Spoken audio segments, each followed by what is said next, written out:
Welcome back, everybody, and Happy New Year. It's time for us to get back together as three old friends. The music never ends.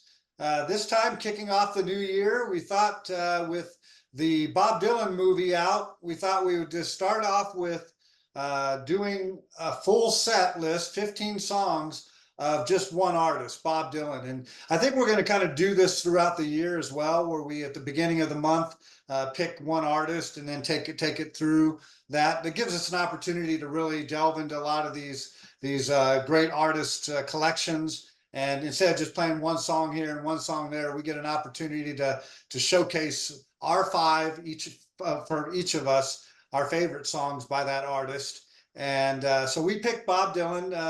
I picked Bob Dylan to start off, again because of the movie that's going out, and we will get into some of the stuff with the movie. But all three of us have had a chance to watch the movie now, and so without further ado, this is set list number 35, playlist number 35. Bob Dylan, or Robert Zimmerman, if you will. So I got to start it off, and I just started from the beginning. There's a lot of songs in the early years that we can start out with, or that we appreciate. One of my favorites is "The Times They Are Changing." So I started out with that one, and really all of the five. I'll just say this now: all the five songs that I picked were songs that I just personally liked, and I know practically all of the words to the songs. And for me, the lyrics and the words are what makes Bob Dylan so great and so special. He's won Nobel Prizes, all that kind of stuff. So I figured I'd start with one of his early works, "The Times They Are Changing." What do you guys think? What order are we going in? I think Mike. Mike's number two, right? Mike, so what'd you think, Mike? Yeah, so you cannot overpraise this song. I mean, it is something that just, I'm sure, astounded people at the time. When I came on to it, it was an old song, and it took me a while to get it, but I wasn't living in those times. Dramatic times, all kind of presidents being killed. This may have been before that. Before Kennedy was killed, but all that stuff, the civil rights and all that, just things were changing, and which is I think a real good theme for a Bob Dylan playlist in general, or movie. A lot of change.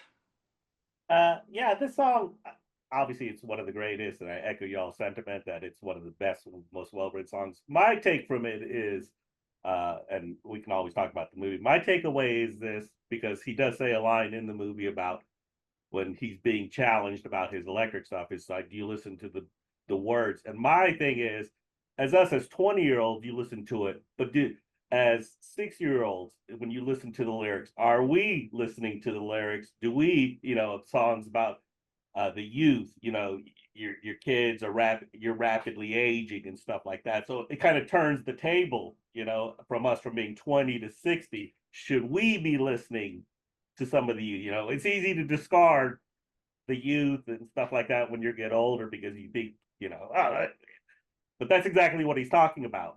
And times are always changing. And so my takeaway is you should always listen to it before you judge it. And that's how I feel about that song. Yeah, I said it perfectly. I mean, you think about it now, just over the many decades and generations, you can still play that song. And me now, as a grandfather, it has we've said this before, it has just a different meaning. Back when I listened to it, I'm like, yeah, I'm the radical son. Yeah, sons and your daughters are beyond your command. Your old road is rapidly fading, aging, get out of the new one if you can't lend a hand. Well, now I'm wondering, should I be getting out of the way and Right. let the next generation do their thing? Yeah, I'd like to add a little bit to that, because I agree completely.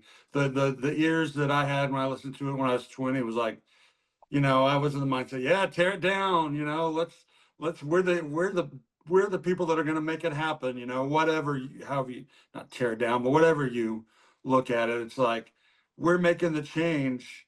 I don't get these old people. I mean, the stuff they're listening to, the stuff they're doing, they're trying to tell me to cool it down. Now I'm not gonna say I'm old, but I'm about to turn 60 in a few months, and I probably heard this when I was 16, and listened to it really for the first time. But yeah, it's like I get it. I get irritated about, I have more trouble with change. I do. I struggle with it. So that's a real good point, Jose. Well, let me say I did make a mistake. I should have been second, but go ahead, No, that's your song. we'll do it But next time. No, and I think he exemplifies that in the movie when he says it, because when Pete Seeger confronts him and he's sitting on the bed and he just put out the album, he goes, "Have you listened to it? Have you listened to the words? You tell people to listen to the words." And I think that's impactful, especially with times they are changing. Did they glorify times they are changing in the movie? Of course they did, but in an effective way, I think. Well, so I'm my next song is next on the playlist, and so was that his second or third album that was off of? Do you know? Don't put so him that down. was 1964. That was probably Oh, his yeah, second or third second album, or right. Well, anyway, reason I ask is because then we go back. My song, I picked something off his first album, "Baby Let Me Fall You Down," and his eponymously named album, eponymous album.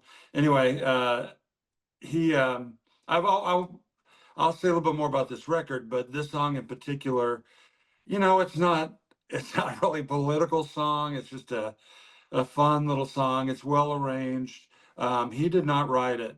And that's a good point because most of his first album were covers, and the movie talks about this, that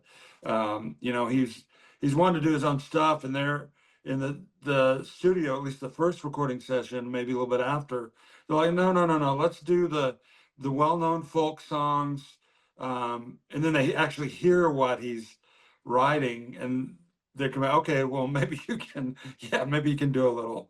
But yeah, there's not much more to say. Strangely enough, it's one of my favorite of his songs. It's a short, little, sweet song, well arranged. And again, he didn't write it, but he makes it his own. yeah, it's one that I've always liked. I mean, truth be told, I love more of the early Dylan stuff, '60s and through the mid '70s. We all kind of faded a little bit with him, and then kind of came in and out when he got produced stuff later on. But his body of work just in the '60s and early '70s was so prolific. I mean, every year he's cranking out album after album. And yeah, this is one that I always go back to. When I hear it, it always puts a smile on my face because it's just a short little sweet folk song, sung with I think to perfection by Bob Dylan. Even though, like you said, he didn't necessarily pen this one, but it fits so well with his early work. And he's known for this song. It's just one of his classic songs.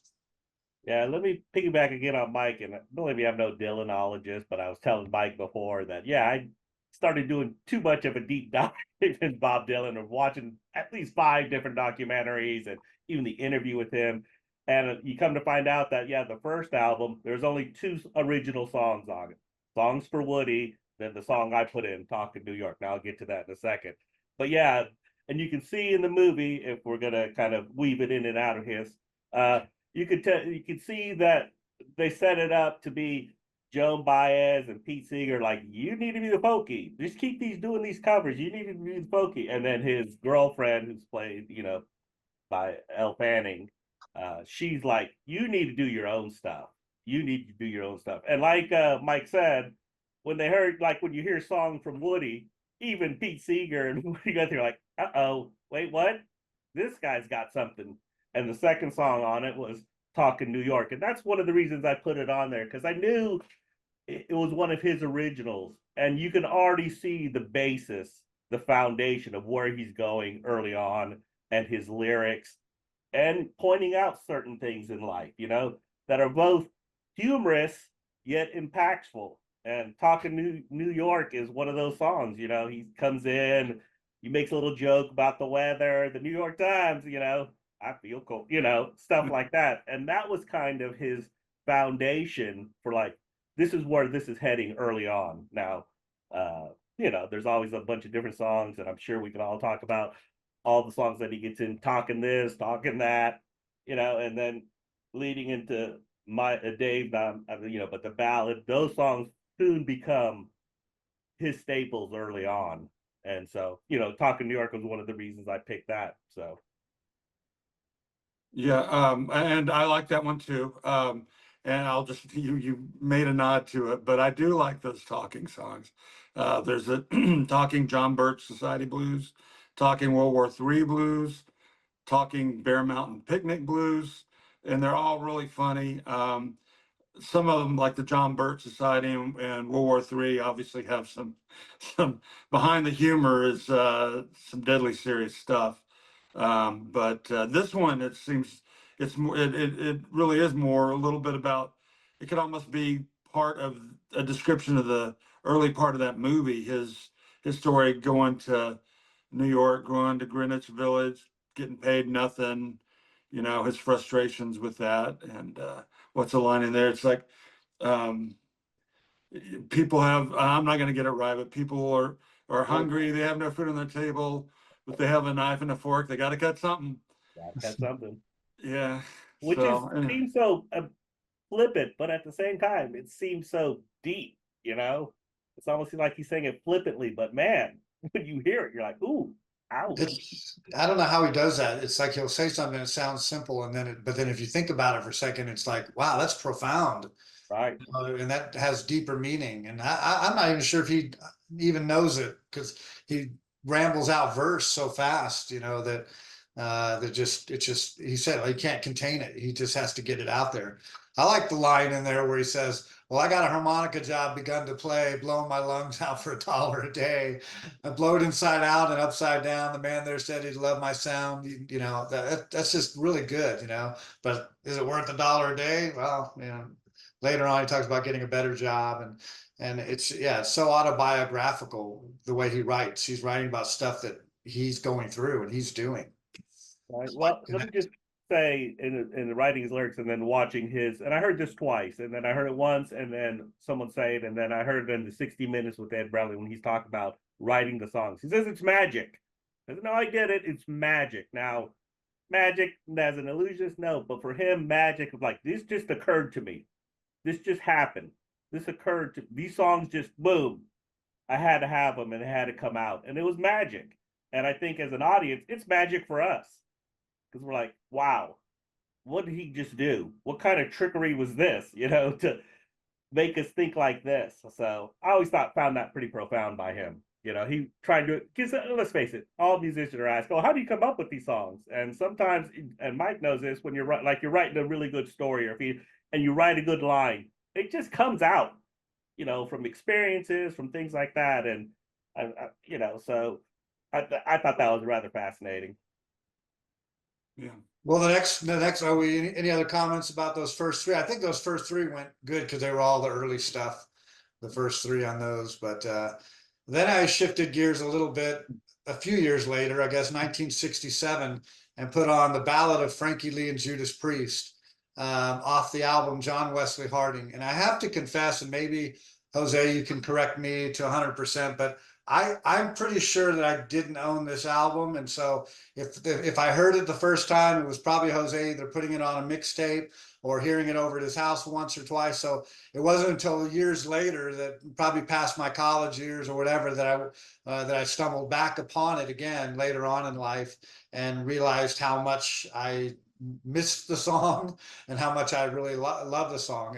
This is one of the first ones where he takes a story and just starts from the beginning and takes it all the way through.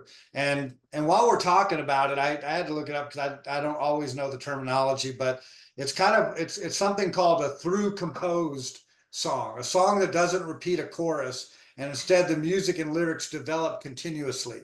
And that's what Bob Dylan does on so many of his songs.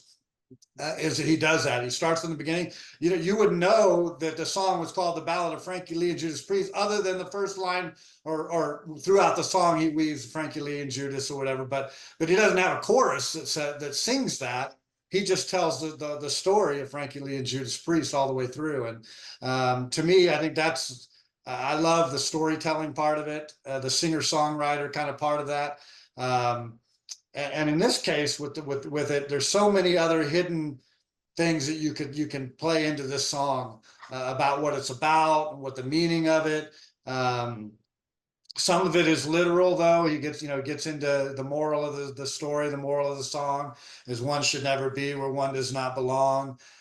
We should help our neighbors. When you see somebody in need, help them out so he doesn't get caught up in this whole thing. And then there's probably the dichotomy between good and evil, and the devil, and all of the angel, and all that kind of stuff that's going on throughout the song, and the imagery of the words. But I think that's what grabbed me with this song. And again, it was one that where I can ramble off most of the words. If I hear the song, I can sing along to it because I know all of the words to it. And anyway, what do you guys think?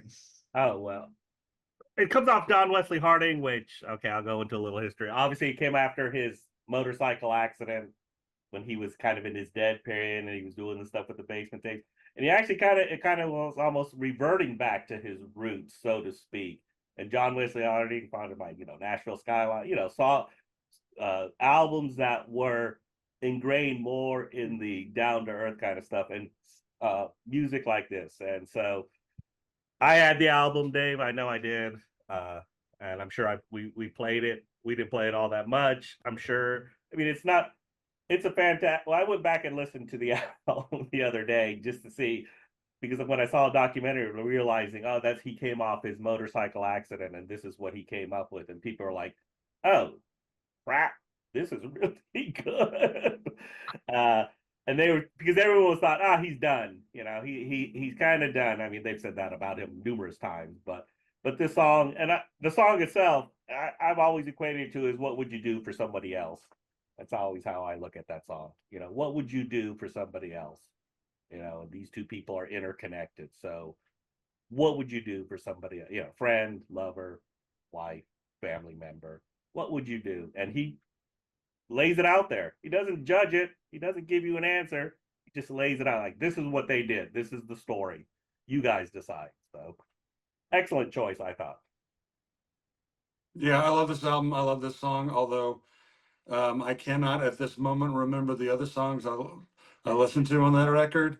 Know if you said them, I go, yep, okay, yep, okay. All Along the Watchtower was on that All Along the Watchtower. There you go. There you go. There you go. I mean, he has 55 albums. I don't have a encyclopedic knowledge of all the songs, but yeah, it's a great record. And yeah, so this is one it really kind of not irritated me, but it just like bothered me that I said, what is this song about? I mean, I listened, it's like, musically, it's kind of just as straightforward, like you said, it's just kind of was rambling through the song. There's not a lot of interesting changes there. So then it just really comes, I'm not dismissing that, but it comes down to the story that he's telling. And I remember for years, just like, what the hell is this about? It's like, so, here's my take from back then. I thought it was, it comes up later in this playlist where he talk about he found religion. But I always think there was some of that going through earlier on, even if it wasn't, he was directly, I think it was just coming out, these things that are part of religion. Like even in the times they are changing, there's a line that's from, I can't remember, it's the first will be last, the first now will be last. And I think what made me think that the name Judas is in there. And so I always took it as Judas Priest, who, by the way, apparently the band was named after the song, but Judas Priest was, I learned this on Wikipedia like today. Anyway, I did not know that. Apparently they covered a couple of Dylan songs too, at least, but all right, I'm getting off. I always thought as Judas Priest was like, the devil, Satan, whatever, tempting, look below, this could all be yours, all these earthly things. I know that's one interpretation. And then he goes, Frankie Lee gives into it, goes and spends several days in a house of prostitution, and then it kills him. And it's like, but there's, I forget the imagery, but there's like talking about down the road, like, you know, ultimate pleasure and fulfillment in what comes next. And so I always kind of took that out. Well, he could have chosen this road. He chose this road. And that's not exactly how the story works with Christianity, but in my opinion, but it's, I thought it was kind of an allusion to that, if nothing else, but that's just me.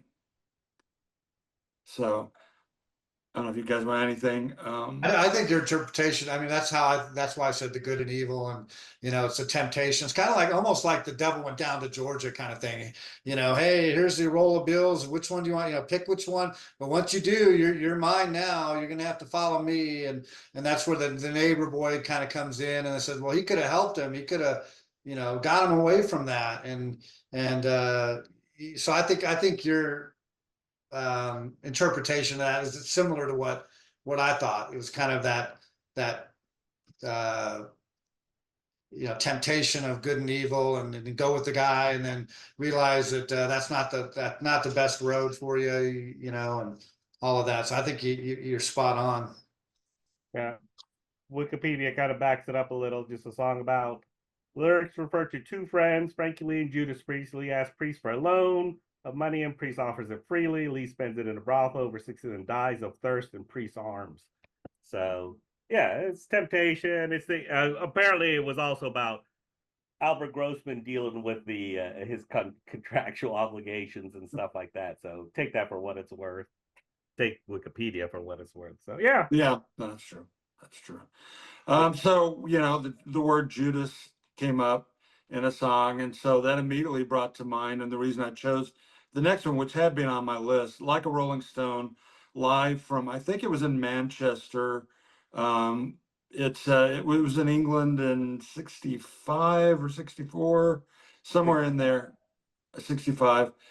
Not terribly long before, you know, his bike wreck, you know, his motorcycle crash. But anyway, so now I will talk about the movie a little bit.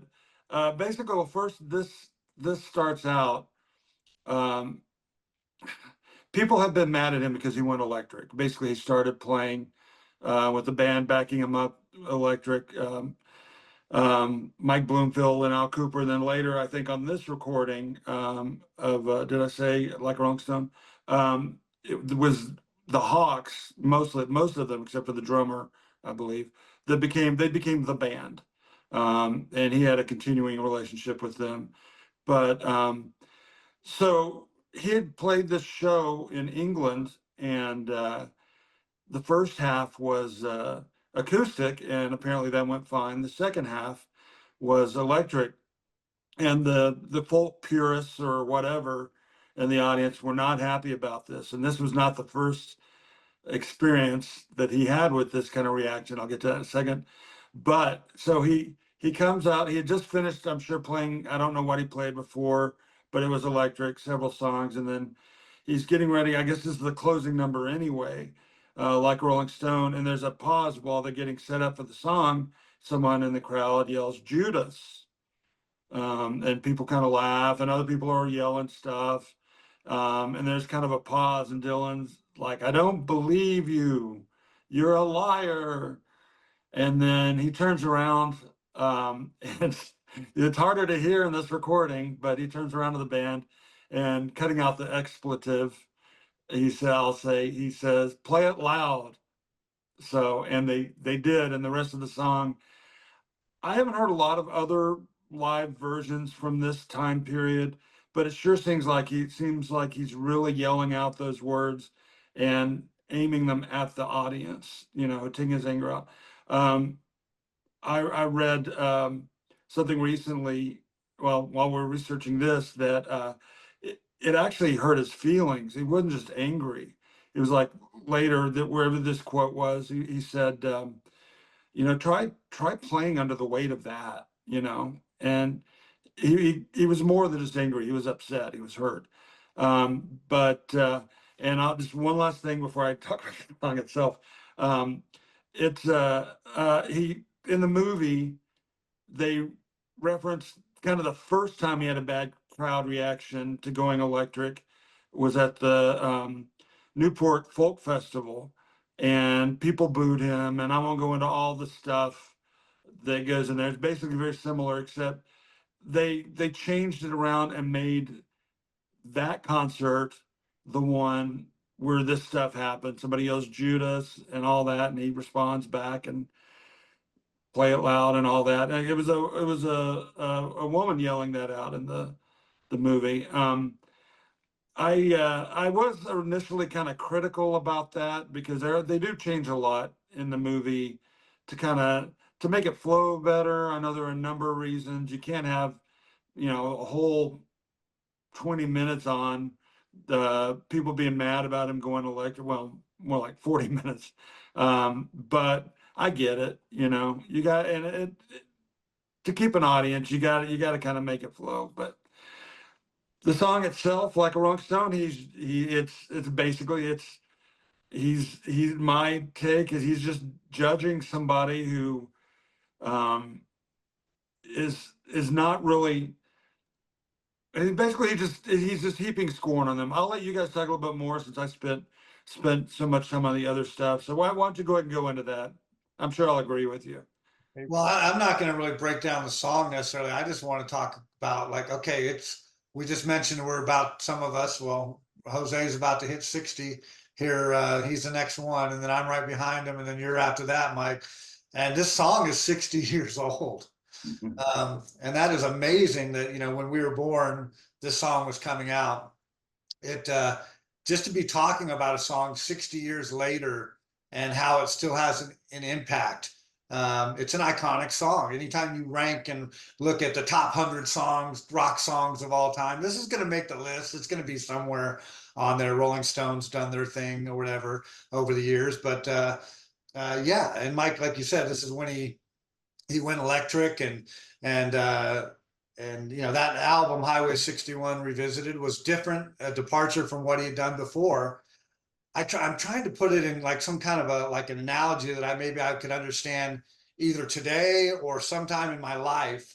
Like, say you were really into Air Supply and Barry Manilow, and you went to a concert to hear Air Supply and Barry Manilow, and instead they played hardcore grunge metal or gangster rap or whatever else. Your ears would just be like, oh, what is this? Why am I listening to this? I kind of think that, but then at the same time, I'm thinking, wait a minute, this is 1965, and there's all kinds, the Beatles and Rolling Stones and the Who and all of these other bands. I mean, all that's going on right then. So it's not like it's a foreign sound. It's just they wanted their purity of the folk music, and they wanted him to be the voice, him to be the the thing, and keep doing that. And it's like, as great an artist as he is, he had to say, look, I got to expand, I got to grow. You can't keep me confined in a box. And the movie did a good job of talking about that. It was interesting that he did go back, whether it was reluctant or not, and do an encore, right, and play an acoustic song for the crowd. So at least he acquiesced a little bit and played one acoustic song for them. But a great song. I knew one of us would probably put it on, but thanks, Mike, for throwing it on. It was a song that had to be on the list because it is, Rolling Stone made it the #1 song. Oh, and okay. not the #1 song of all time. And Dave makes a decent point about a good point, actually a great point about there was electric out there, but it wasn't about the electric more per se as about the lyrics. What were the Beatles singing about before this?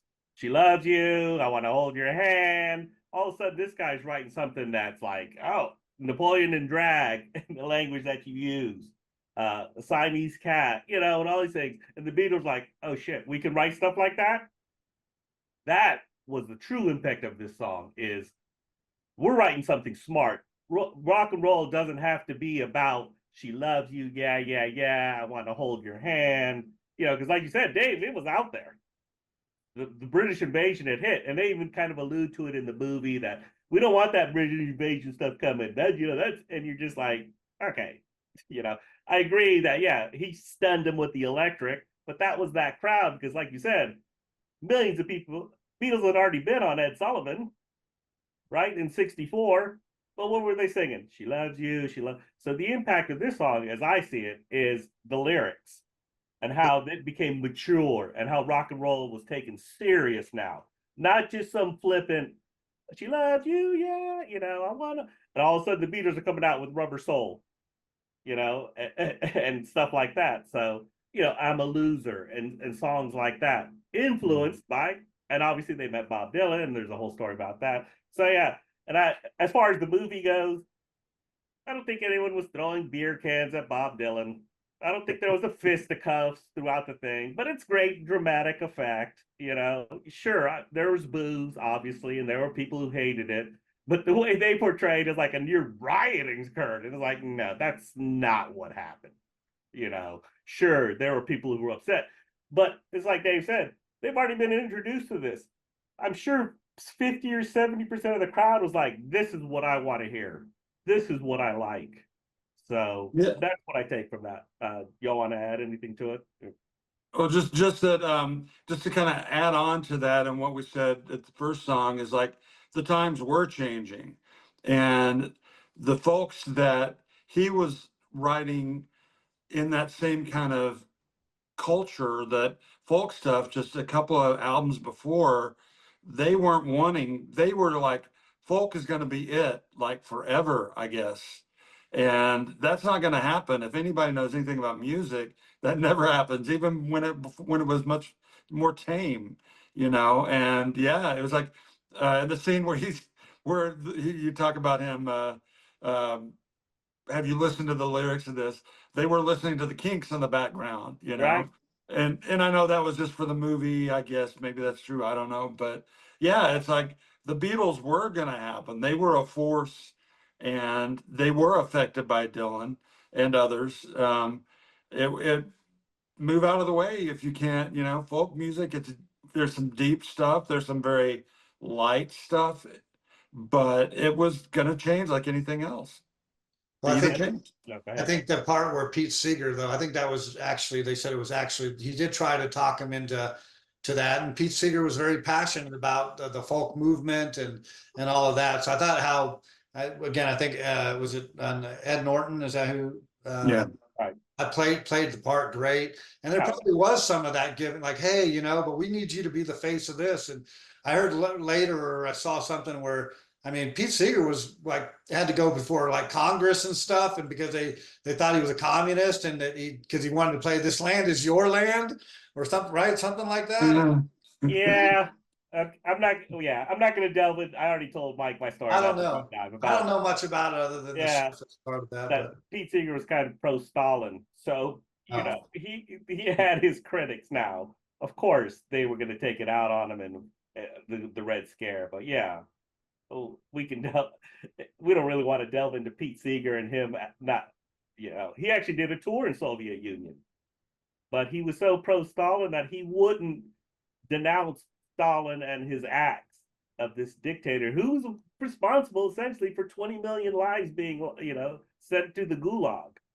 But yet this Pete Seeger's like, that Stalin, I don't know, he's not some, and they're like, he's like Hitler, and he was like, oh no, and so he eventually did relent. But yeah, they kind of play it up in the movie where, oh, we're calling him a communist because he's saying this land is your land. Okay, it's a little deeper than that. It looks great in the movie because it makes Pete Seeger out to be, but there's a lot of story underneath there that you really got to delve into to understand where that was coming from. So, yes, I did way too much research. Well, he had that show, but they said, I heard later, they said that Bob Dylan never actually No, crashed onto that show that he no, had. he never did that. Yeah, and that guy was even made up. The blues guy, that was false. Yeah, he was a fictitious character. So it's good. Yeah, again, it's a movie, dramatic effect.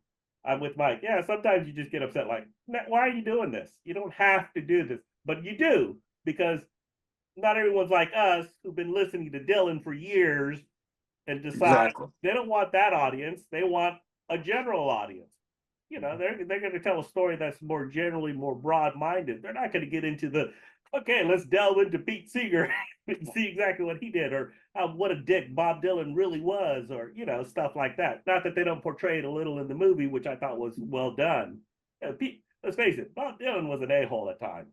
Now, You know, that's interesting you said that because I went to the movie with my one of my sons and my uh, daughter-in-law and my daughter, my youngest daughter. I've talked to her about her before on this, and we came out of that movie, and she said something to that effect. I won't repeat what she said, but she said Bob Dylan was kind of a bad dude that way, right? I said, yeah, he really was. I mean, he treated people that way. He was a star. He was a superstar, he was a rock and roll star, and over the years, he did portray that a lot.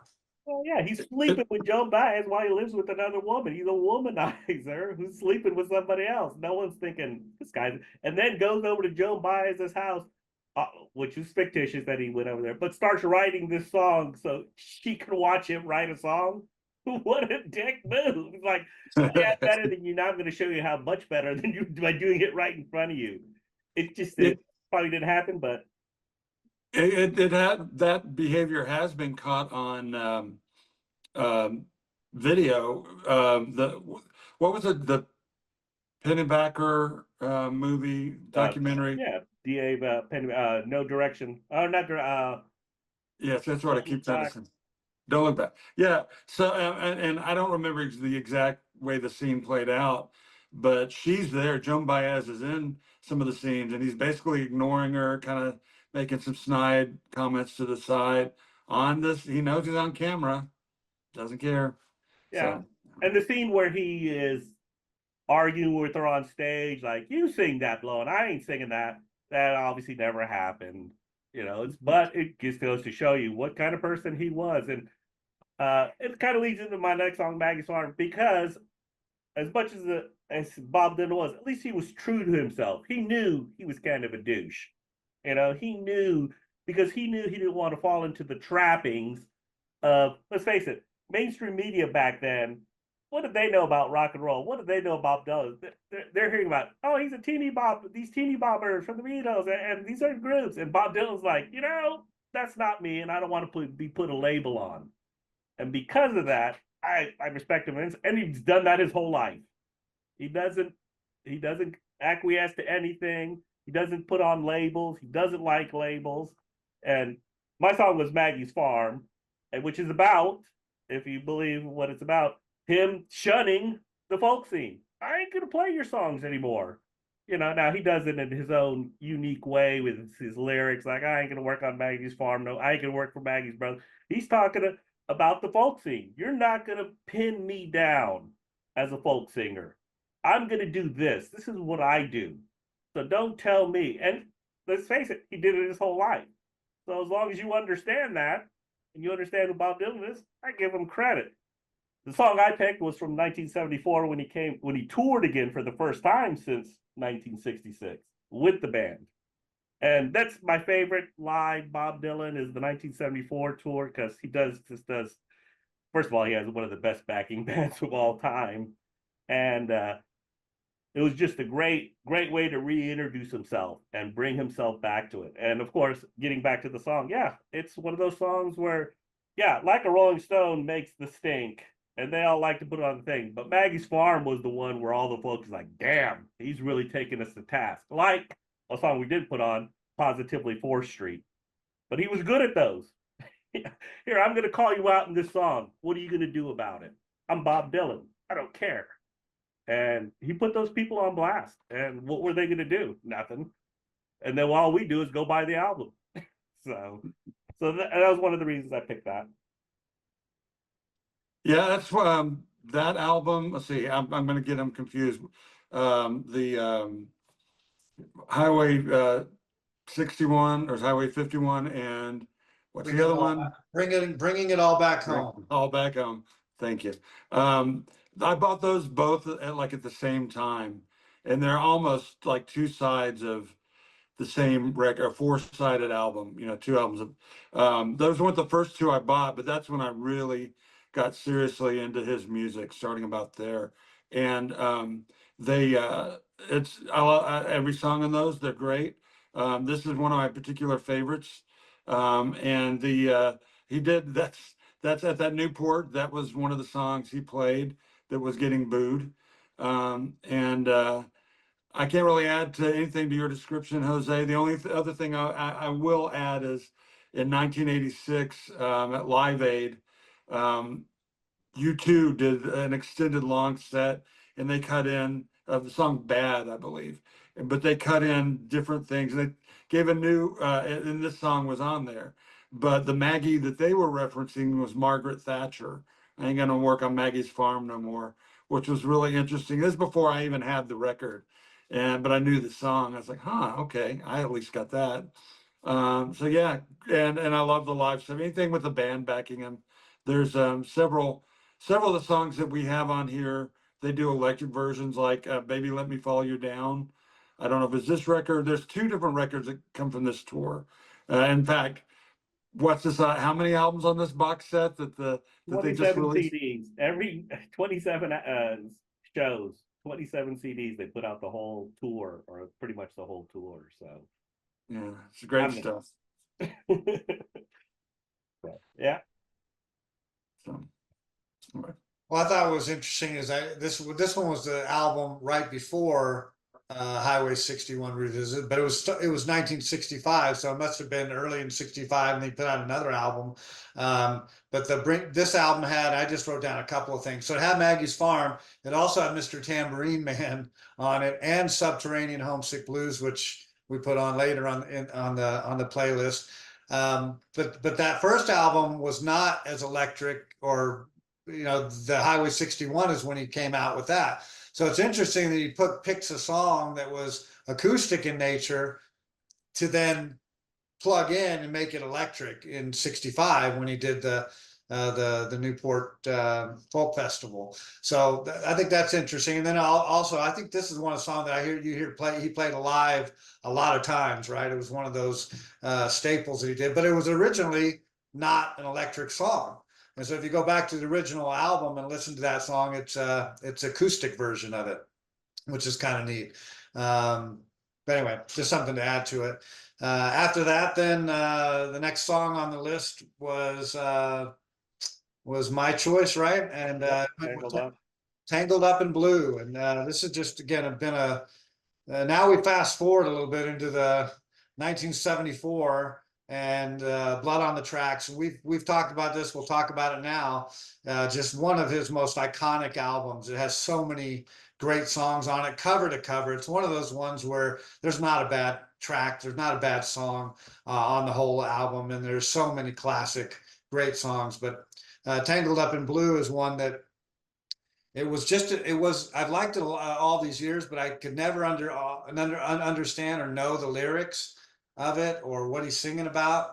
And it wasn't, but probably 2 or 3 years ago, and I play a little bit of piano. You see the piano in the background, and I've learned the chords, whatever. But about 2 years ago, I said, you know what? The chords are pretty easy. I'm gonna play this on the piano, but the only way I'm gonna be able to do this is if I memorize every lyric, every line on the song. So if I ever sit down to play it or play it for somebody, I don't have to look at the lyrics of it. I'll know them. And so about, again, 2.5 years ago, I practiced, and now that's embedded in my brain. So now when this song comes on, I can go all the way from the beginning to the end with the lyrics of it. I did read that he wrote this after listening to Joni Mitchell's album Blue. I didn't know that until recently. But again, this is just one of my favorite songs. I wanted to make sure it got on the playlist. And we didn't have any rules about how many songs you could have on one album or the other, but we could have probably played several off of Blood on the Tracks for sure. We could have played that whole album and easily digested Bob Dylan and made it thing. I consider it a masterpiece album.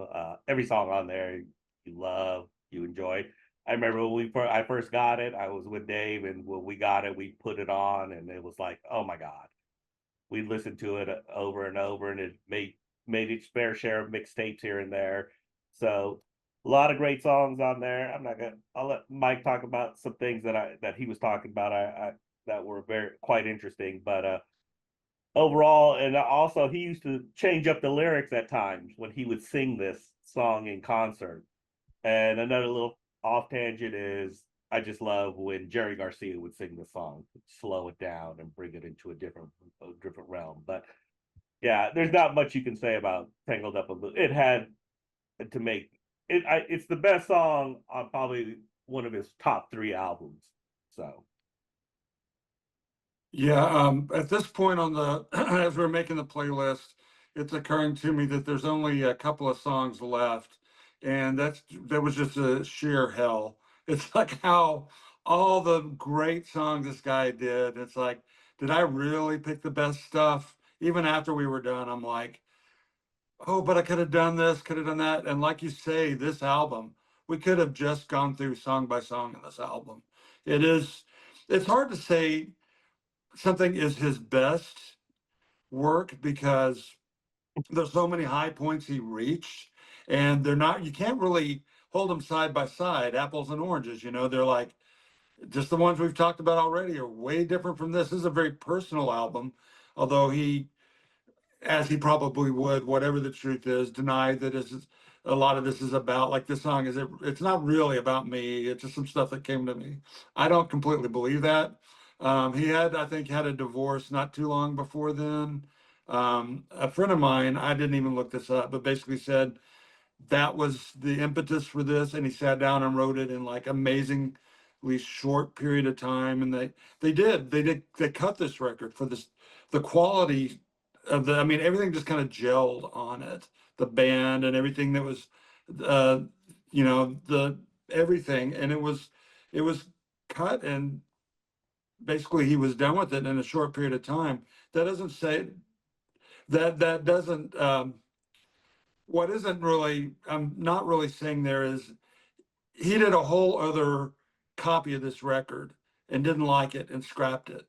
He did every song on there, and some of them have come out on the official bootleg series, and they're really good. They're different, and they're good for their difference.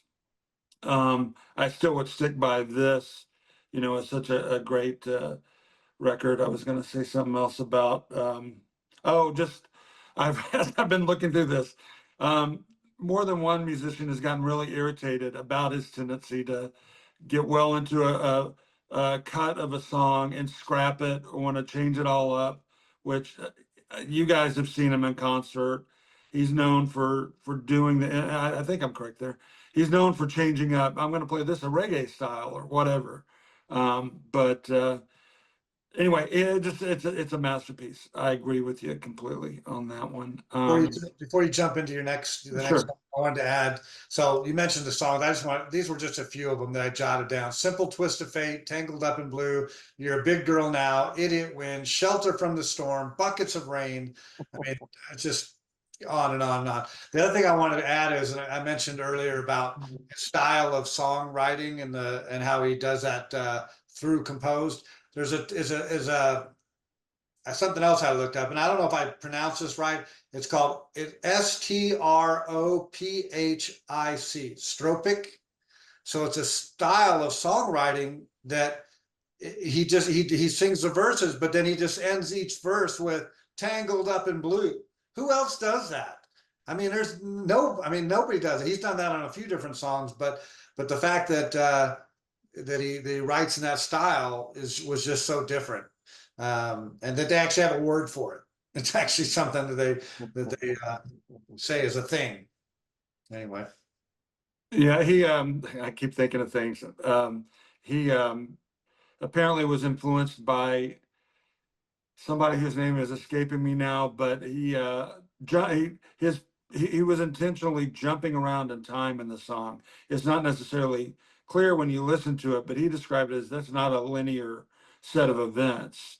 The ending part may have happened actually earlier, but anyway. So then I went on to jump back in time just slightly to New Morning. I think that was before before Blood on the Tracks. My song was Time Passes Slowly. You know, in a way, this is kind of a lesser known record. I mean, because these others just seem to stand out so much, but it's a really good record. The movie The Big Lebowski featured as its opening song. Oh my gosh, somebody help me. Boy, I'm getting bad today. The Man in Me, which is off that record. Am I correct? Yeah. Yeah. And so it's gotten some play out there. This song, I got drawn to it because of the, you know, describing time passes slowly in the mountains and all this idyllic, you know, kind of back to nature. Something I've kind of, part of me has always wanted to live that life. You know, I've read writers that focus on that kind of stuff, and I love it. Although, and I read this elsewhere, but it's true. The very last line kind of adds a little cynical note to it about it's coming to an end. You know, time is passing slowly, but it's going to pass. So anyway. Yeah, you know, I had this album and it was probably one of those ones that collected dust. I don't know, for whatever reason on my albums over the years, because I knew of it and I listened to it, but now I look back on it this last week when we were preparing and doing all of this. I played this album a couple of times, and the earthiness of this album is 1970 was a time frame, but like Mike said, it's about mountains and relationships and catching trout and being with his girlfriend and, you know, all these kind of things. Not just this song, but the title track, New Morning. And also there's a song called Sign on the Window. If Dogs Run Free, some of these other songs, but it's such an earthy kind of album that I think it was very underappreciated for me at the time I had it. And now I'm really, really into it. I was glad when Mike picked a song off it, because if he didn't, I had a couple of other choices that I was going to put on it. But one of the things that a little bit of a departure on this one is that they use the piano a lot in this whole album, and it's a really cool sound that he brings to it. Now he has other tracks and other songs and albums that he uses that, but this one really featured the piano quite a bit, almost to the point where there were times where I couldn't tell if there was a bass part playing, or if it was just the bass of the piano, which was kind of anchoring the song, which is just way cool for me. So I appreciate the fact that you put this song on. Just a great one. I hadn't probably heard it in 30 plus years or whatever, but it was a great choice. It's interesting because you have to, and I'll say that obviously you miss a lot of Bob Dylan songs if you're just focusing on the highlights, you know, and because he has such masterpieces, these albums that he would put out, some were really great, some just went under the radar, some were really bad, like a Portrait, you know, if you think if you want to listen to something. But what I think this shows, it shows the trend that he's going to be doing pretty much for the rest of his life. And even in today, if you listen to Time in Mind or the newer stuff, it has that same kind of quality to it.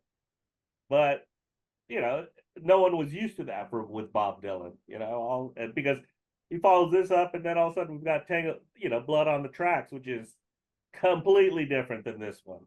But at this stage in his life, and he's settling in, he has his 3 kids, he's trying to savor the moment, so to speak, savor life. But then, of course, he starts moving on because he's true to himself, and he puts out so these kind of albums, that great songs, great lyrics, just kind of get overlooked.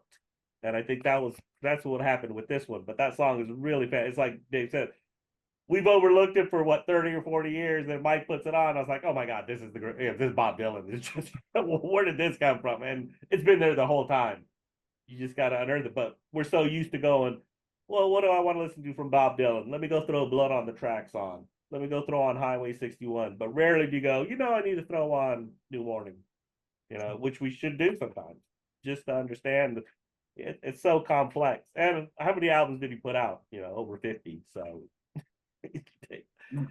I'm sure someone will bring up the Frank Sinatra thing. Anyway, speaking of that, and speaking of a time and his place, I put on my next song was "Gotta Serve Somebody." Now I found it pretty fascinating because Mike mentioned this when I did put it on, that he did sing this song for Saturday Night Live, and that's probably when I first heard it, not knowing anything about his, his changing over to Christianity or singing Christianity and singing songs like "Saved" and that was the album. And the next two albums were all about religion and him exploring his own religion. But I always loved "Gotta Serve Somebody" because it's true. It's just a fact. You got to serve somebody, and that, as we all know with Bob Dylan, sometimes he just throws you with some brutal honesty. And this is one of those songs. You may not think it, but you got to serve somebody, and we all do to a certain extent. We all want to believe that we're independent and I do this because I want to do this. But no, serve somebody, your family, religion, whatever it is, you're serving somebody in a capacity of life. There's really no true person who's I'm independent. We're all serving somebody. So yeah, I think I found it funny because when Mike did say, "Oh, I heard that on Saturday Night Live," because my older brother Tony used to play this song all the time, and I was like, "Why is he playing?" Because we probably heard it, we loved it. Okay, let's play that song, And then when you really, as you grow older and listen to the lyrics, like, oh yeah, this all makes sense at this point. So whether you like Bob Dylan, this era of Bob Dylan or not, when you come down to it, that's just a great song. Yeah, I agree. I looked it up, and he did indeed play in '79 on there, which wasn't exactly the best time period on Saturday Night Live, but it definitely stood out enough that I remember it. This song, and and just to add to we've all got to serve somebody. He's pointing out even the high and mighty, even the wealthiest, even the people that control other people. We all got to serve somebody, and it's true. And if nothing else, um, you may have all this stuff, but it's fleeting.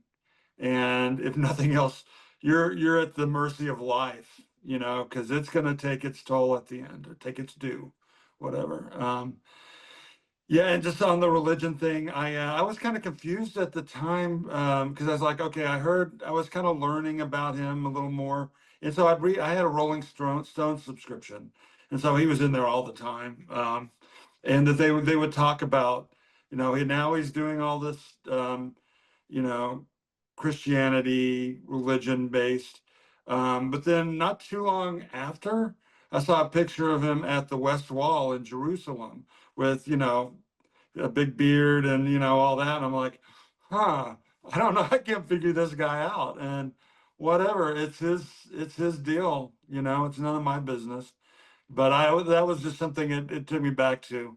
I hadn't thought about in a long time. I looked it up, and yes, you can see there's a few pictures of him there. So Yeah, but I was sorry to interrupt Dave, but he addresses that in the interview with Ed Bradley, that was kind of a joke, that was kind of a in your face kind of thing. It wasn't, I'm showing you that I'm Jewish. I highly recommend y'all listen to the Ed Bradley, but he addresses it, and you see what his, it was almost kind of, he was, because he did that a lot, like that Rolling Thunder movie. It's all just one big joke, to him. It's all just, I'm putting you guys on. I'm putting you guys on because you think you have an expectation of me, but you don't know me. So I'm going to do something that's just completely crazy. Y'all just don't understand. And he kind of explains it there. So people want to understand why he really did the whole, I went to the Wailing Wall and did that. It was a publicity thing for him, which was weird. yeah, it's like, I mean, not to dwell on this too much, but he went all that way and put himself in the midst of terribly, terribly enraptured, faithful people next to one of the holiest sites in Judaism as a joke, or as or whatever, a poke at people. It's like, don't try to know me. Right. Okay, well, I do want to see that. I'm not saying I doubt you at all. I'm just Yeah. like, wow. Yeah. Wow. All right. That's interesting. Yeah. So when I was like 15, 16 and starting to get into album rock and buying albums and doing a lot of that, it was probably 1980 and 1981. And I'll tell you, it wasn't like I went, oh, Bob Dylan, I'm going to go buy his latest album or whatever. No, that wasn't me at all. I started listening to his early stuff first, right? And that's how I got hooked into listening to Bob Dylan and doing that kind of stuff, the 60s and the early 70s stuff. So it wasn't right away. It probably took me many years, even into college in the mid to late 80s, to continue to pick up on his body of work and some of his stuff. So in that time frame of 81, 82, 83, you know, in that time, I wasn't listening to the most current Bob Dylan stuff. So I did have the 1979 album. I eventually had picked that up, probably at a half price bookstore or something like that. But so I had Slow Train Coming, but like I said about New Morning, it was probably one of those ones where I listened to it. And at the time, I didn't know had switched to this Christian thing or whatever. But for me, in my time, I kind of drifted away from some of those family values at that time. And when I was 16, 17, 18, into the early college years, I wasn't really that active and going to church and doing that kind of thing. So if I did listen to one of these, I probably just probably made me feel guilty, you know, that I'm not doing more of this stuff. So I probably didn't listen. Maybe subconsciously, I just didn't listen to it much. But now, this last week when we were exploring Dylan, I listened to it. And I'm like, oh man, this is good stuff. I mean, it's not just the music, but the lyrics. And then 1980, he did Saved. I didn't have that album. 1981, Shot of Love. I didn't have that album. It wasn't until the 1983 Infidels that I got that album and started listening to some of his newer stuff as well. So again, there's some gaps in my knowledge and listening of Bob Dylan, for sure. But again, as you've all said, you got to serve somebody. Doesn't matter who you are, rich or poor, you're going to. And I like that. It's just it's a truism in life, and he says whether you got to serve the devil or you got to serve the Lord. And he repeats that verse a couple times. One or the other. You got to choose good or bad. You got to serve somebody, even though they talk about all the other ones that you could serve. But at the end of the day, you're kind of making a choice. Either you're going to do good or you're going to do bad. Pick one. You're gonna serve somebody. So anyway, I like it. Any other comments about that before I go into my next one? So as I said, I had the gap in the discography of Bob Dylan. Didn't have those other ones in between 79 and 83. But then I did get the Infidels album, and we've already put on Joker Man on one of our other previous ones. Is one of my favorite songs. But I said I'm not going to repeat a song we've already put on the playlist. But the second track on this album is a song called Sweetheart Like You. And it just shows that he has another side where he can really write these great love songs or touching songs about relationships and experiences. And this is one of those ones where, again, the music, the song, the lyric of it just always grabbed me right from the beginning, the first time I ever heard it. I like a couple of lines here. I'm going to take just a second to pull it up. Hang on just a moment. Sorry. Okay. I like he says, they say that patriotism is the last refuge to which a scoundrel clings. Still a little and they throw you in jail. Still a lot and they make you king. I don't know what it is about that lyric or that line, but it's one of those ones where over the years I've been in conversation or I'm talking to somebody and something comes up and then I'll throw that out. You know, like if we're talking about politics or corruption in business or all kinds of things like that, and I'll throw that out sometimes. I'll say, well, you know, still a little and they'll throw you in jail, but still a lot and they'll make you king. And people look at me like, what are you doing? I'm like, just quoting Dylan, you know. So I've used that line a few times over the years just because it's stuck in my head. The other one was in your earlier in the song where he says, where is it? I can't find. In your house, there's many mansions. Each one of them has a fireproof floor. I like that one too. That's a good line. Anyway, just a couple of lyrics from that song that I like so much. But I'll stop blabbering now. Stop rambling on like Bob. I'll just point out, David, I'm not putting any words in your mouth or not trying to rewrite it, but because we were together so much back then, we kind of developed learning this Bob Dylan. I remember you getting that album.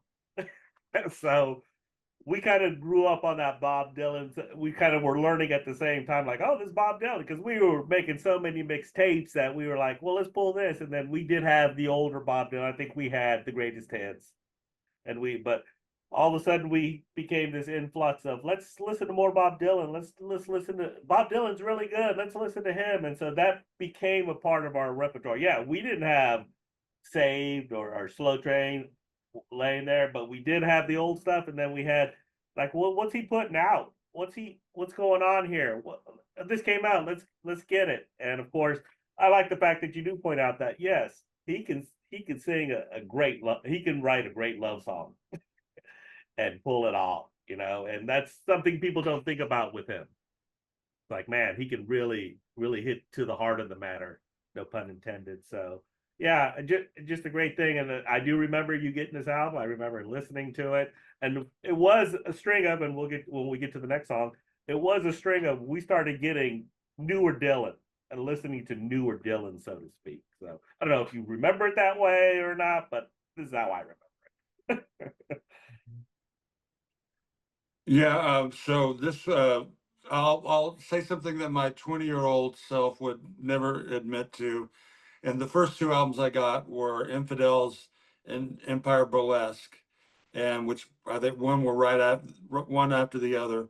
And Infidels got a lot better critical response than Empire Burlesque, and rightfully so. That other album kind of, he tried to seemed like he tried to do more of an 80s sound, and it didn't quite, but I loved both those records. So that was my starting off point with Dylan. I got those two first.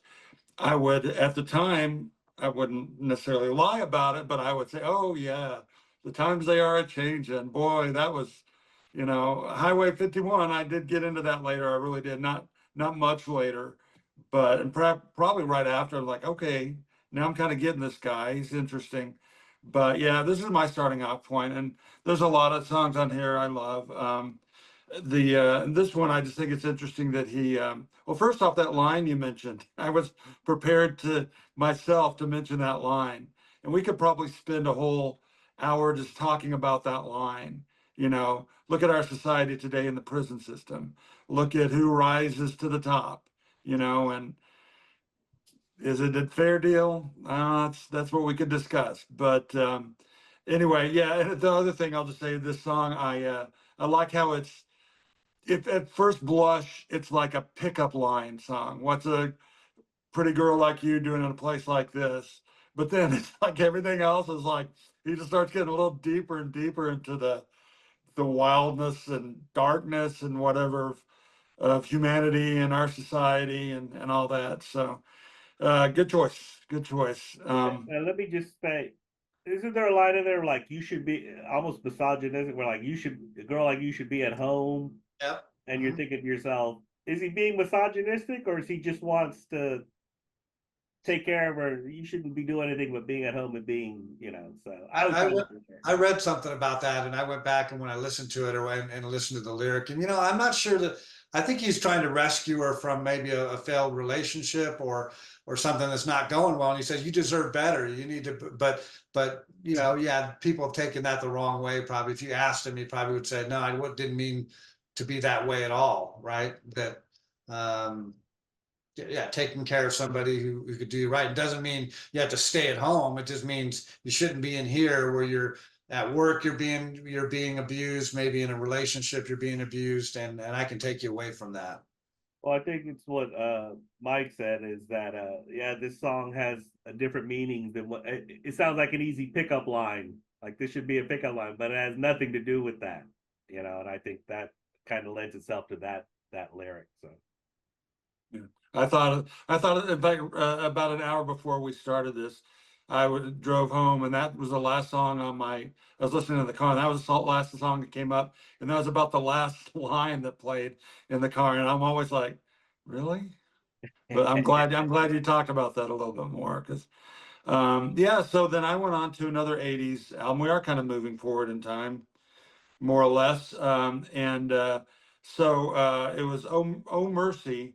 I feel like there were maybe one or two albums between these we were just talking about and Oh Mercy, which I think was 89, or at least I started hearing it in 89. It may have been 88, but it seemed like a big, in my mind, there was a big gap there where I wasn't listening to his stuff. I'd kind of gone back to all the old stuff. And then I hear this song, Political World, on the radio, and I'm like, whoa, yeah, I like that. Okay, that's where I am right now. I feel that way. I see that. It's we're living in a political world. He's touched on these things in many other songs, but it's true. You may try to stay out of politics, but it's there, and it's the way society runs. And he had another song on there. There's several that I like, but another one that I like about as much as this, Everything's Broken, which could almost be a sister song to that. Let's see what else. When Teardrops Fall, sorry, Where Teardrops Fall was going to be the song I was going to choose, and I changed at the last second. And the reason, most of the time, there's nothing going off there. Reason I was thinking of doing that one is because it has that sound that I think it was recorded. Correct me if I'm wrong. I think it was recorded in New Orleans, and it all kind of has that sound to it. There was a Tom Waits album, Rain Dogs, that came out about the same time, and I think it may have also been recorded there around the same time. And so to me, they were both kind of a package that was that whole sound. But I could go on and on about this. Is another one that I loved. I played the heck out of before I went on to other things. As you mentioned, and I only know this not because I know every album of Bob Dylan, but because when I was preparing this, I kind of created or wrote down a little bit of a discography myself, just so I could kind of look and go, oh, what's the one song on that album I would play, or what was the thing? And so after you mentioned Infidels was 83, Empire Burlesque was 85. That had a couple of cool songs on it. And then 1986 was Knocked Out Loaded. I didn't have that album either. 1988 Down in the Groove, and then 1989 Oh Mercy. And I think you kind of said it had that little bit of a Louisiana kind of flair to some of the New Orleans kind of flair to some of the songs. I think that's about the time where Jose and I went and saw Bob Dylan in New Orleans. I had just graduated from college, and I was in the Air Force at like a basic training class down in Mississippi. And I think Jose was in Dallas at the time, and we said, "Well, let's meet halfway. Let's go from where you're at in Mississippi, in Biloxi, to we'll meet in New Orleans and go to the French Quarter and go see the show." And in fact, I probably had never been to. I think I'd never been to New Orleans. That was the first time I'd ever been there. So Jose and I got a chance to meet up. We hadn't seen each other in a while, and went to go see Bob Dylan there in New Orleans. So, but I don't think he played anything off this album. Jose was talking about the set list that he went back and looked at, and nothing was off this album, or really a lot of the ones in the '80s. He didn't play anything off that, but Political World this is the gem on that album. yeah, I'll just read when Dave and I were getting into it, and because I know this, when he got Infidels, then we really started getting into Bob Dylan, and I got the net. We have Empire Burlesque. I have it on a cassette. I don't think we got Loaded, but I even got Down in the Groove, which is considered one of his worst albums. Ugliest Girl in the World. But members of the Grateful Dead had played on it. So I'm like, I've got to have that album. Silvio, Silver and Gold. So that's how I kind of knew that we were really into Dylan. And then it hit then we got the album, this album, and we were like, yeah, this political world and all these really great songs. And we're like, we got to go see Bob Dylan. See, and I think that's how we peaked. And then unfortunately, when we did see him, that the shine was kind of taking a little off. And I was talking to Dave about this, is that when we did go see him, his voice was raspy. He had it down. He didn't play any of the new stuff, nothing new. And as I read the set list for Dave, we didn't appreciate it because we were like, where's all the new stuff? Where's Joker Man? Where's this? Where's this? No, it's positively Fuller Street. It's a lot of his older stuff. And probably as a lot of Bobby Dylan fans like, yeah, we love the old stuff. But as us, we had elevated ourselves to like, this is his new stuff. This is good. This is his new stuff. And nothing from that. And I think that took a little shine off for us a little bit, about Bob Dylan, what did he do? Like we were taking a personal, like, that's right, he did this on purpose to us. But really, it was just Bob Dylan being Bob Dylan. And It could have been his 30th show in Right. 42 nights or whatever, and he's just going through the motions and right. singing his songs and getting through it. And I think that's how we felt. Like, is this guy just going through it? I mean, he had G.E. Smith in his band. It was his guitarist, and we were just, I think, a little let down because we were expecting something and never going to a Bob Dylan concert, I guess, expecting something, So would I like to go back and go to that concert? Of course I would. But at the same time, I'm glad we went. I'm glad we saw Bob Dylan. And, I think that's what's thing. And it wasn't until, in my next song, that we kind of came back to it. We kind of, when he did the Traveling Wilburys. Now, obviously the Traveling Wilburys is when you have all those guys as part of the group, Well, let me just, before I get Political World, one of my top 5 favorite songs. It's just one of those great songs. And when you don't hear that, when you want to hear it, that's kind of let down. So it wasn't until Traveling Wilburys, where of course he's with Jeff Lynne and Tom Petty and George Harrison and Roy. And this album comes out, and Dave knows that. I don't think Dave knows this or not. We had the vinyl, but it was one of the first CDs we ever bought. It was in that era. It was like, oh, we bought, oh, there's CDs now? And so we bought the Traveling Wilburys CD. And of course, just fantastic songs. And of course, one of them is Tweeter and the Monkey Man. And it's just such a fantastic song. Now, in researching this, and I didn't know this until about 5 days ago, it's a reference to a lot of Bruce Springsteen songs. Who knew? I didn't know. Yeah, he talks about Jersey a lot, but I thought he was just talking about Jersey a lot. But the song is almost so classic Bob Dylan in the way he sings the song and the way he wrote it. Now, I guess Jeff Lynne and George Harrison said he didn't wholly write that song. Like they added like when the what, the little part, and so they did that. But that's classic Dylan to me. And the whole song of itself is just some great lyrics, in Jersey, as long as everything's legal, as long as you don't get caught, things of that nature. So yeah, I Traveling Wilburys, I'm not gonna try to explain that other than they're one of a great album that those guys all came together and did it. And it's amazing that they could pull it off with all those guys. But yeah, I think we've discussed this recently, but we put more than a couple of those songs on back in the day, the tape playlists, and I think a couple of them we just let it just let it play out the tape, use up the tape on whatever songs were on. But they were all good. It is kind of I remember when that was going on, I'm like, this is just amazing. They bring these guys together, like different combinations, like Harrison and Dylan had worked together before. Jeff Lynne had worked with George Harrison, and I think Tom Petty too. And Tom Petty's band backed up Dylan at one point. And then Roy Orbison, they threw him in, who they were probably all just worshiping the ground he walked on, one of their musical heroes. But it was all good stuff, a lot of fun stuff.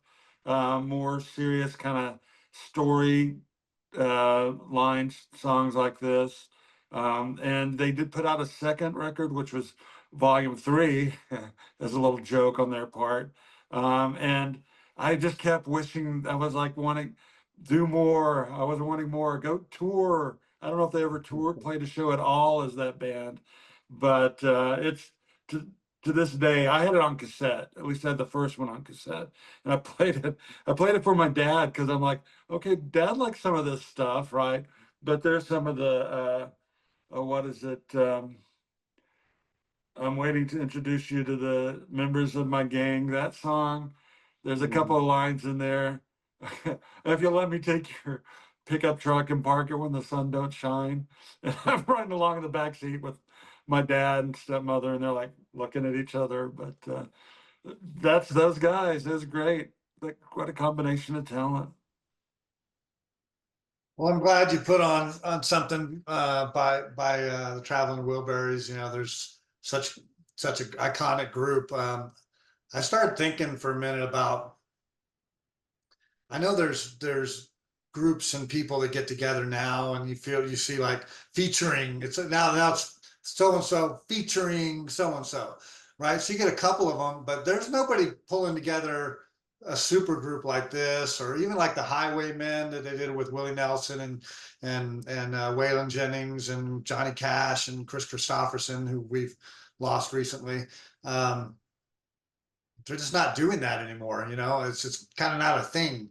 But it sure would be cool. I guess maybe who would get together? You know, Justin Bieber, Justin Timberlake, and Usher, and you know, they kind of combine, or Dua Lipa. I don't know. You know, but yeah, interesting. So I like this song. I like the whole album. I like the other Dylan tracks on it. Congratulations was the one we talked about maybe putting that one on.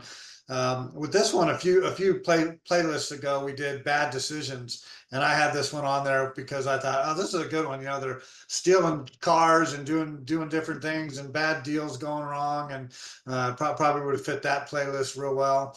I didn't know that it was a lot of references to Springsteen and the Thunder Road thing and that kind of thing. So now when I listen to it, I'm going to be looking for that. But yeah, it's just a good song. And this kind of caps out the max of where my Dylan kind of stuff ended, because after that, I'll just say I'm not sure that I bought any other Dylan albums or got into some of the other ones. I'm going to talk about my last song on the playlist here in a minute, but from 2001, which Mike does put on a song from Love and Theft.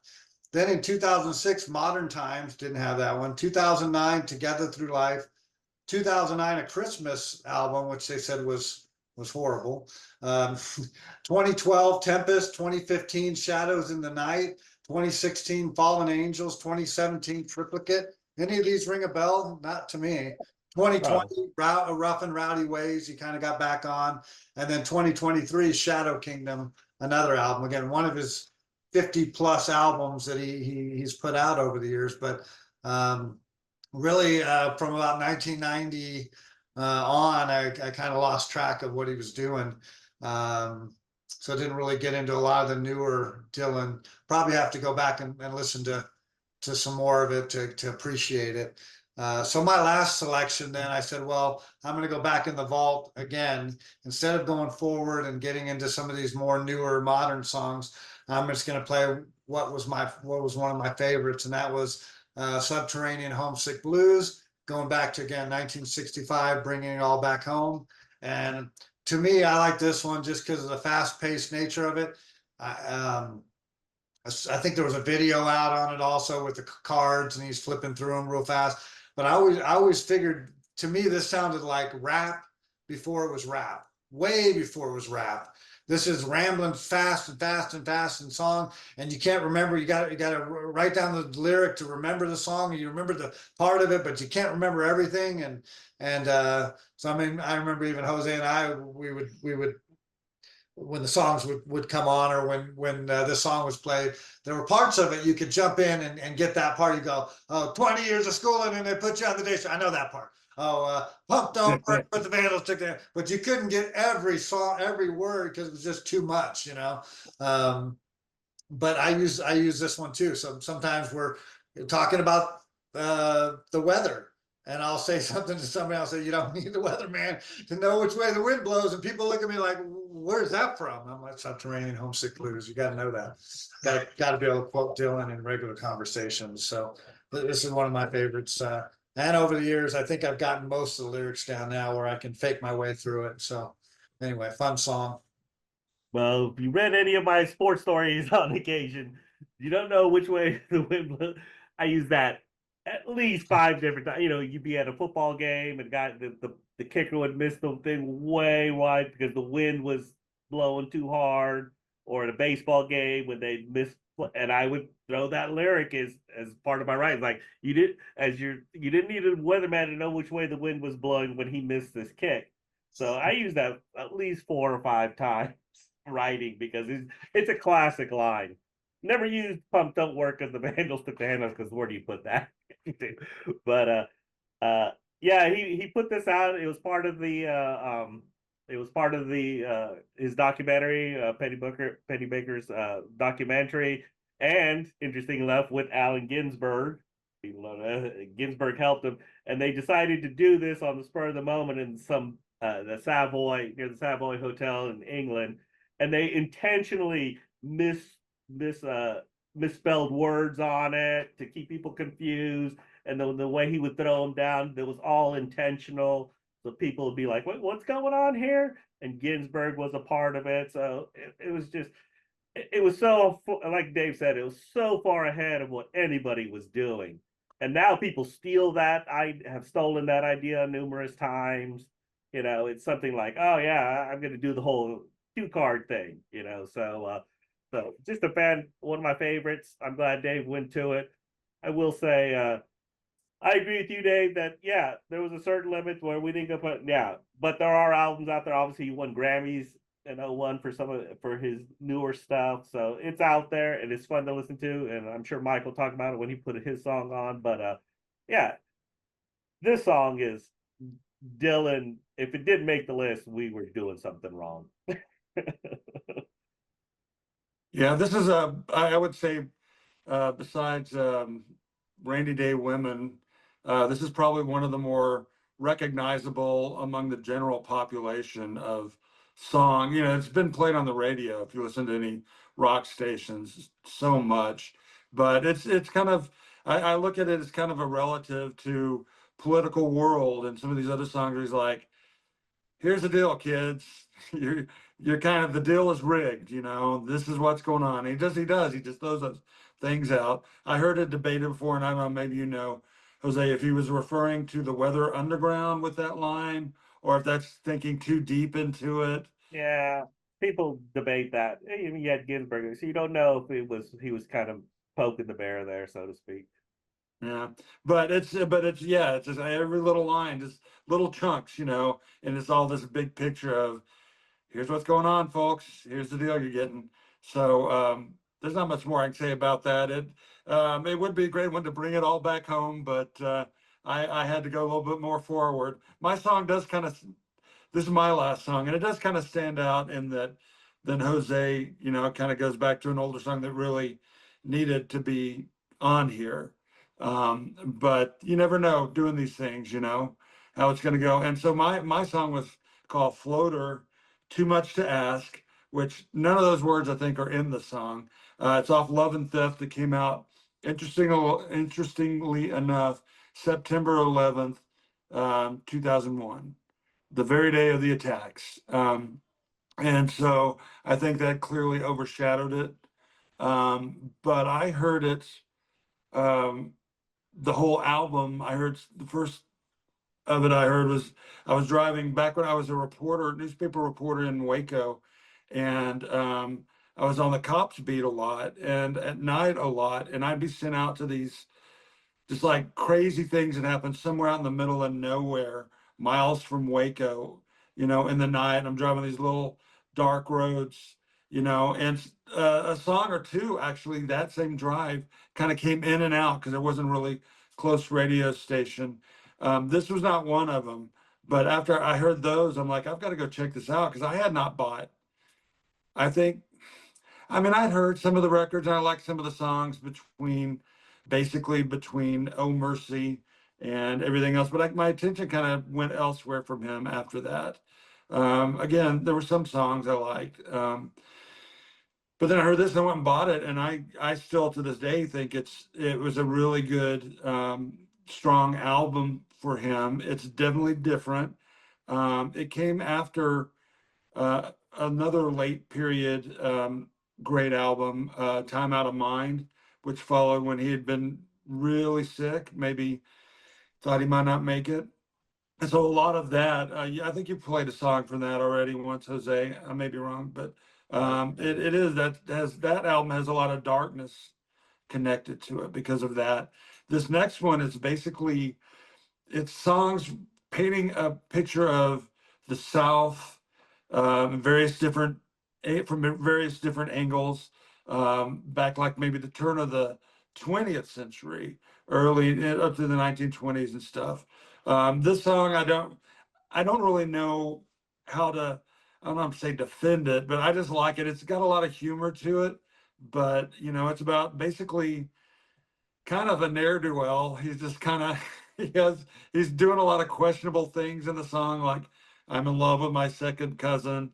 I feel I can be happy with her, and um, talking about his old man and stealing, fishing more than I guess the quota that's allowed, and all these things. And I just and all the violin, you know, and just everything. I love that kind of that upbeat. It is has that kind of old, you know, 1920s sound to it. There's other songs in there that I highly recommend. I put one on a previous playlist. I'm not sure if you guys liked it very much or not. It's called Sugar Baby. It's the last song on the record, really kind of dark, foreboding song. And then Tweedledee Dee and Tweedledee Dum. Sounds like a really goofy thing, but it's actually, and it is a goofy, a lot of description, but it's like these two kind of jerk power broker, whatever they are, people in the South and all the crazy stuff they do. So that whole album, I highly recommend it. And I wanted to put something, you know, in the 21st century. After this, I don't know that I've listened to one of his all the way through. Not intentionally. It just they haven't really, you know, they haven't struck me. And I don't know if you mentioned somebody mentioned Sinatra earlier. I think his most recent record was Sinatra covers. He's had some earlier, and I'm forgetting now. There's another one that he did a lot of covers, kind of bluesy and stuff. And then his original songs in the style of that stuff. That was good. It was definitely good. I just never got into it. So, but you know, people do really great jobs with covers, and he certainly hasn't failed doing covers. And you know, look at Willie Nelson. I mean, he's a great songwriter, you know, country icon, but so much of his catalog is covers, you know. So I can't fault for him for doing that. He's done his dues. He can, you know, 55 albums. He can he can do a Sinatra cover as far as I care. You know, I wasn't surprised that I liked this song as much as I did. And you mentioned playing some other tunes in some previous playlists. So I'm going to go back and give this even a more of a listen to it. I was looking at the lyrics of it too, and it seems very autobiographical. I mean, he's talking about a lot of different things. His old man, his mother, his grandparents, how they grew up. You know, very. You know, we talked about Ohio and Cumberland and Tennessee, and that they went down to these places. I guess he was from Minnesota, right? Hibbing, I think Hibbing, Minnesota, is where he grew up, and so probably a rural part of the country for sure. But in the song here, he talks a lot about his grandfather was a duck trapper, and his grandmother would sew dresses out of old cloths and stuff like that, and so. I wonder how much of it is actually true about his life and what went on. But it's cool. It's a cool song, and it just shows you that I do need to explore some of the more 2000s and on. I mean, when I say that 2000s and on, that's 25 years Yeah, Dave, of, 25. This of song, when I put this on, I wasn't thinking about that. I think of this as a new song, and I can't remember. It's almost a quarter century old. right? So, Oh yeah, I know it's 25 years old, amazing. but I just think about all the music he's made since what is he? He's 83 now, right? Right, So 84. 84, something like that. So you take 25 off that, that's 79. So 50, from about 59, which is our age, you know, from that point forward, he's still been producing and writing and cranking out music. What are we doing? I mean, hey, Oh, come on, man. Don't sell I yourself don't short. know. No, I agree with what y'all were saying, and I think in that period, and let's face it, I wasn't dabbling in Dylan in '01 or and that. Yes, he had done some stuff, but when I heard he was winning Grammys for his albums, you're thinking, well, what's going on here? But there was, of course, this kind of, as Mike said, after this resurgence of, hey, this is Bob Dylan, and he's putting out some good stuff, and whether it was another generation or our generation rediscovering it and telling these people, hey, listen, this guy's still putting out good music. Because let's face it, there isn't many musicians, even in their 70s or 60s, who can do this. Let's face it, do we listen to Paul McCartney solo stuff still? You know, do we listen to that kind of stuff? No, because we tend to a listen to all the older stuff, but also you just tend to veer away from it. But then all of a sudden, this guy has this huge resurgence. He's winning Grammys. I remember watching the Grammys and him being on it, but didn't they have the whole soy bomb? The guy ran up on stage while he was singing, and he did a soy bomb thing. You're like, what? First of all, what is Bob Dylan doing at the Grammys? And then he had the infamous Mike will probably remember this when he was on Letterman. He did Letterman's 10th anniversary show, and he came out and he sang like Rolling, but he kind of, according to Dave, he did it so bad because he thought he was going to be the only one singing, and they had a big old band behind him. And so when he started singing it there, he was like muddling up the lyrics, and Letterman says, yeah, he kind of did that on purpose because it was just kind of how Bob Dylan was. But yeah, it was this kind of resurgence of Bob Dylan, and Time Out of Mind and this album were both huge. Not for us because we weren't, but the general. And then you would, like Mike said, you would hear it occasionally on the radio when you listen to it. You're like, oh yeah, Bob Dylan. And so he had this resurgence. Was I dabbling in it? No, not really, until I read that, and then I read that other book where he equates his old stuff with his new stuff. And then the last couple of 2 years, yeah, I started listening to more of it, and you really find a lot of gems in there, like this song and Tweedledee and Tweedledum. And some of those songs, you're like, man, he still had it. We weren't paying attention, but he still was there. So I can't say that yes, I'm an expert on any of his newer stuff, that I know this stuff. And that's, again, it's like Dave said, I just wasn't comfortable enough saying this is it. I applaud Mike for putting it on to remind us. He's done a lot more music than the hits. So let's keep that going. But it makes you go back and want to listen to the other stuff. And I think that's what it was. Now I put A Hard Rain's Gonna Fall, which is a fantastic song. Obviously, we all know about that song, and way ahead of his time about the the climate and things like that. And people. Now, I will say, Mike was the one who kind of introduced me to this song because I used the song from Concert for Bangladesh, and Mike was the only guy I knew who had that album. And so when he played it the first time, I was like, "Oh dear God, this is fantastic." Now the story behind that was George Harrison invited him. No one knew if he was going to show up or not. They waited until the very last minute, and then all of a sudden he just appears out of nowhere, and that's why you hear, oh, good friend Bob Dylan.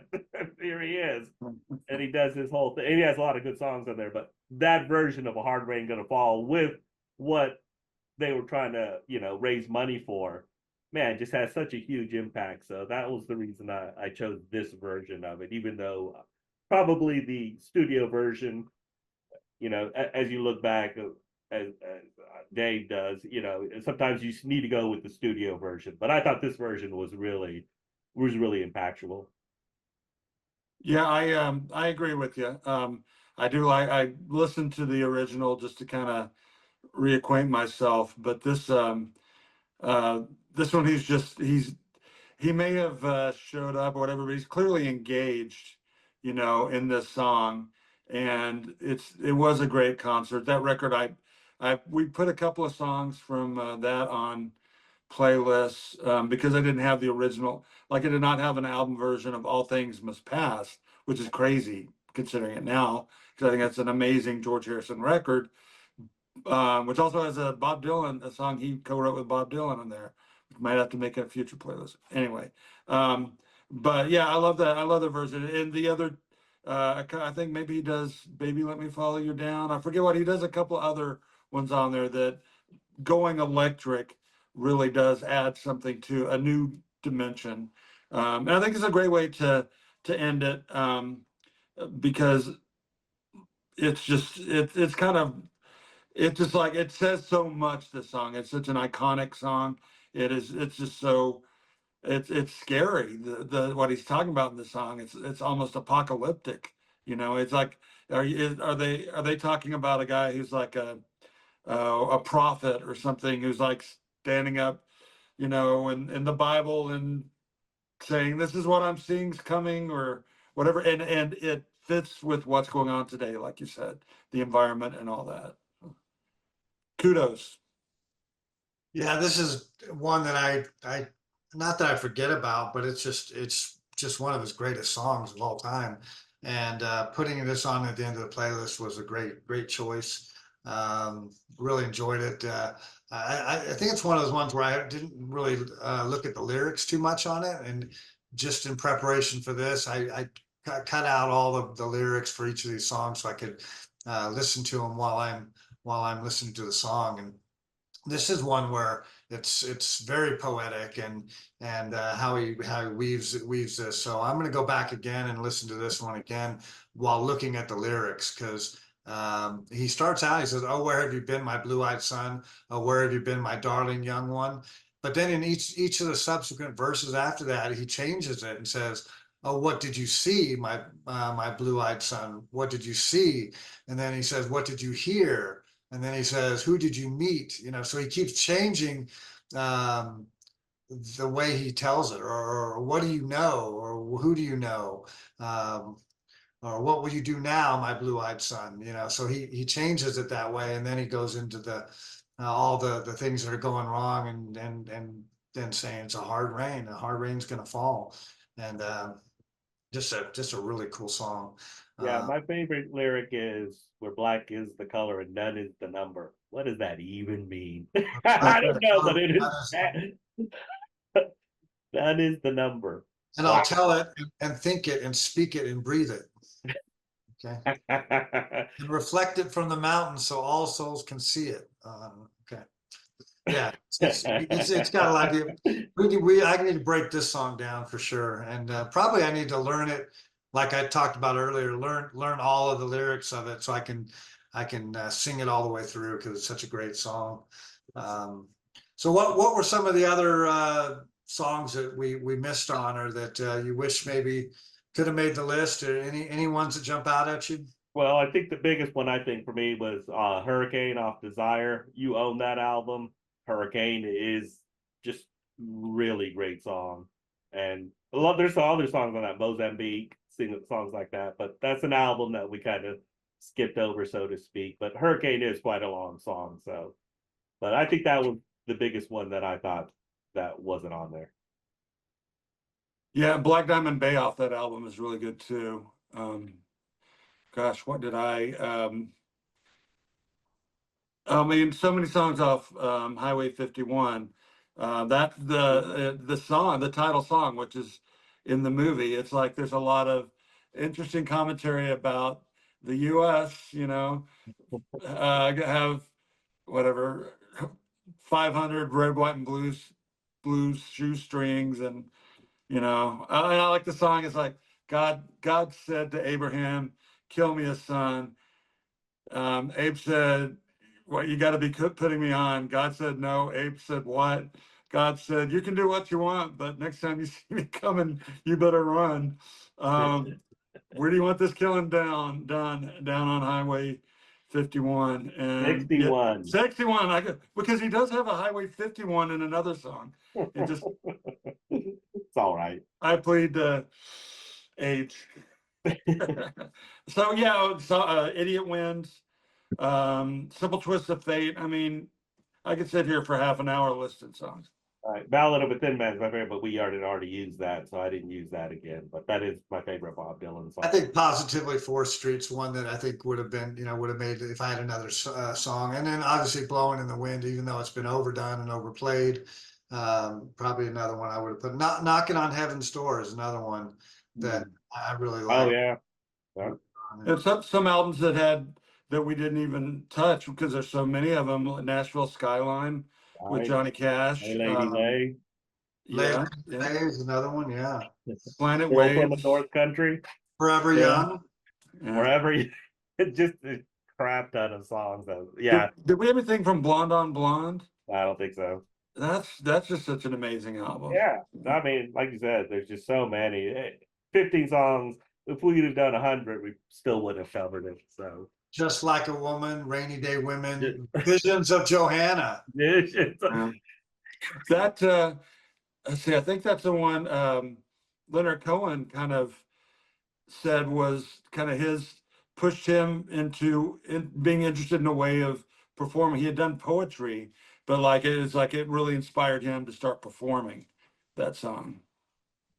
Yeah, just looking at greatest hits. Yeah, there's just Where so am I? many that we missed. But do they want to give final thoughts on the movie? I thought it was good, and I really appreciated the acting. And I mean, is it Timothy? I'll probably miss his Chalamet. Chalamet.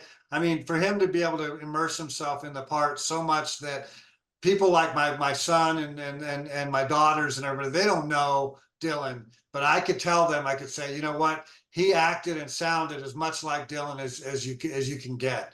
You see a lot of these other movies, and sometimes they're like they don't quite hit the mark. But I think he did a great job with it. Yeah, I thought also the lady that played Joan Baez. I should know these. I don't go see many movies lately. Like my wife had to point out, yeah, he was in Dune. I'm like, oh yeah, I need to see that. Which is crazy because I read so many of the books when I was a teenager. Yeah, my criticism, which I don't know. I think my criticism came from, it's like I know all this stuff about him. I've been listening to his music for years, and I'm like, okay, seems like a really shallow, slick, just brush of they're hitting almost the cliches of what Dylan is, but actually, I mean, and it's Hollywood. It's definitely Hollywoodized or whatever. But actually, it's great that they have to do that to make the film work. They have to, to really to reach today's audiences. And if it does interest people in his music, what the hell? I go watch a documentary. If anybody can ever see anything that really tells something about Bob Dylan, I don't know. I don't know if there is any one movie, but I could go watch a documentary if I want something little more realistic. And it was fine, the historical things here or there. I don't even care. When I'm sitting there, I'm like, oh, she didn't yell that out. It was some guy in England. Whatever. So yeah, in the end, yeah, I thought it was good. I thought it was a good movie. Like you said, if you want to really try to get it, Scorsese's No Direction Home, that documentary is just chocolate. But even then, what do you learn? It's Bob Dylan, he's weird and he's an a-hole. Okay, cool. I guess this movie conveys it, and on an entertainment value. Do you take it as a documentary? Do you take it as fact? No.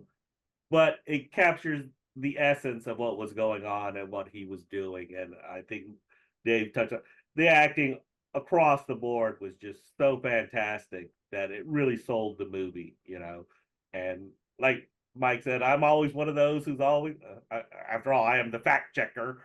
So when you know that there's something not right, you're like, but then you're like, okay, got to set that aside. This is a movie. This is entertainment. This is not Bob Dylan. Now, apparently Bob Dylan gave his consent and helped him with some of the things, so to speak. But yeah, it's a great movie, and I agree with Dave and Mike. If it gets someone into Bob Dylan, more power to him, because we can all learn a lot from Bob Dylan. So even during the one scene, like well, a couple of scenes where there's the concert scenes, I tried to feel like I was, not that I was transformed back to 1960, whatever, 64, 65 doing it, but because of the way they filmed it and they did it live, they shot it live and all of that, I kind of felt there were a few moments in the film where I just kind of went, wow, like I'm at the Bob Dylan concert at the Newport Folk Festival, not that I was, but I tried to get myself into it. So I was that into the movie when I was watching it that I was like, wow, this is really cool. So anyway, that's okay. all right. Well, if that's a wrap, we'll put a bow on it and call it good. I'm glad we could get together and talk about it. Look forward to our next playlist coming up, and take care, everybody.